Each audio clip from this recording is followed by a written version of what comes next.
छद्म सुपरसोनिक छवियों को केवल खींचा क्यों जा सकता है, सीधे कॉपी क्यों नहीं किया जा सकता? क्योंकि उन पर स्थित रेखाएं एक दूसरे को काटती है, इसलिए दुनिया के उच्चतम रिजोल्यूशन स्कैन भी सटीक मिलान नहीं कर सकते। यह मेरे बोविन घटना है, लेकिन यह एक चित्रकार के लिए कोई कठिनाई पैदा नहीं करती है। अवेई ने सबसे पहले सामने और पीछे के भाग पर 1 से 1 अनुपात में पैटर्न का अनुरेखण किया और फिर चिमटी का उपयोग करके उन्हें एक साथ जोड़ दिया। यह नकली नकल के लिए एक टेम्पलेट बन जाता है, जो वास्तविक नकल के बिल्कुल समान होता है। अगला चरण मुद्रण है, लेकिन मुद्रण प्लेट बनाने की प्रक्रिया भी बहुत जटिल है। पहले नकल, फिर मरम्मत, फिर पॉलिश, रासायनिक उपचार, पकाना, विकास और फिर चमत्कार देखने का क्षण आता है। चूंकि वे जिस प्रिंटिंग प्रेस का प्रयोग कर रहे थे वह अपेक्षाकृत पिछड़ी हुई थी और एक समय में केवल एक ही रंग की छपाई कर सकती थी, इसलिए उन्हें कुल मिलाकर 4 बार छपाई करनी पड़ी। उन्हें हर बार बहुत सावधान रहना पड़ता था, क्योंकि कोई भी गलती होने पर उनके सारे पिछले प्रयास व्यर्थ हो जाते। मुद्रण के बाद उन्हें बैंक नोटों को काटने के लिए कटर का उपयोग करना पड़ा। फिर ऊपर एक चमकती हुई टेप लगा दे ताकि यह रंग बदलने वाली सुरक्षा रेखा के रूप में दिखाई दे, तथा अंतिम चरण प्रशिक्षण संख्या अंकित करना है। इस तरह नकली सुपरमार्केट बिलों का एक बैच तैयार किया गया, लेकिन वे को लगा कि यह पर्याप्त नहीं था। उसने नोट को एक गेंद के आकार में मोड़ा और उसे चाय के कप में फेंक दिया। 2 सेकंड तक उसे भिगोने के बाद उसने उसे बाहर निकाल लिया।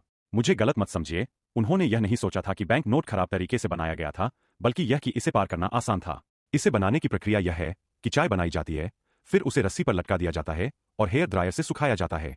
फिर बात परीक्षण के चरण पर आती है। केवल वही नकली सुपरमार्केट अच्छा नकली सुपरमार्केट है जिस पर खर्च किया जा सके। अवेई अपने भाई को सड़क पर ले आया और उसे सुपरमार्केट में पानी की बोतल खरीदने के लिए नकली ब्राइन पेन का उपयोग करने के लिए कहा। बॉस ने पैसे लिए और आग जलाने के लिए मुड़ा, लेकिन अचानक रुक गया। वह पलटा और युवक का हाथ पकड़ लिया तथा उसे पुलिस स्टेशन ले जाना चाहा। समय पर मदद के लिए आगे आए उसके साथियों की बदौलत युवक बच गया। घर लौटने के बाद वे इस बात से हैरान थी कि जब टिकटें इतनी असली थीं, तो बॉस एक नजर में नकली टिकटों को कैसे पहचान सकता था। अगले दिन अचानक उसे समस्या का एहसास हुआ। उसने जैक को 3 नकली टिकट दिए और उसे कहा कि वह अपनी आंखें बंद करके बताए कि कौन सा नकली है। सचमुच, जैक ने उसे हल्के से छुआ और तुरंत ही नकली नोट पहचान लिया।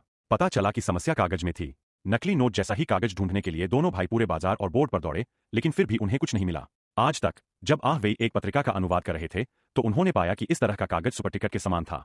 यद्यपि यह थोड़ा पतला था, लेकिन 2 कागज के टुकड़ों को एक साथ रखकर पतलेपन की समस्या को पूरी तरह से हल किया जा सकता था। वे ने कागज को इधर-उधर घुमाकर शुरुआत की और फिर मुद्रा के आगे और पीछे के हिस्से को अलग-अलग कागजों पर छापा। फिर उन्होंने ऊपरी परत में एक छोटा सा छेद किया, उस पर एक परावर्तक पट्टी चिपकाई और फिर सामने और पीछे के हिस्से को चिपका दिया।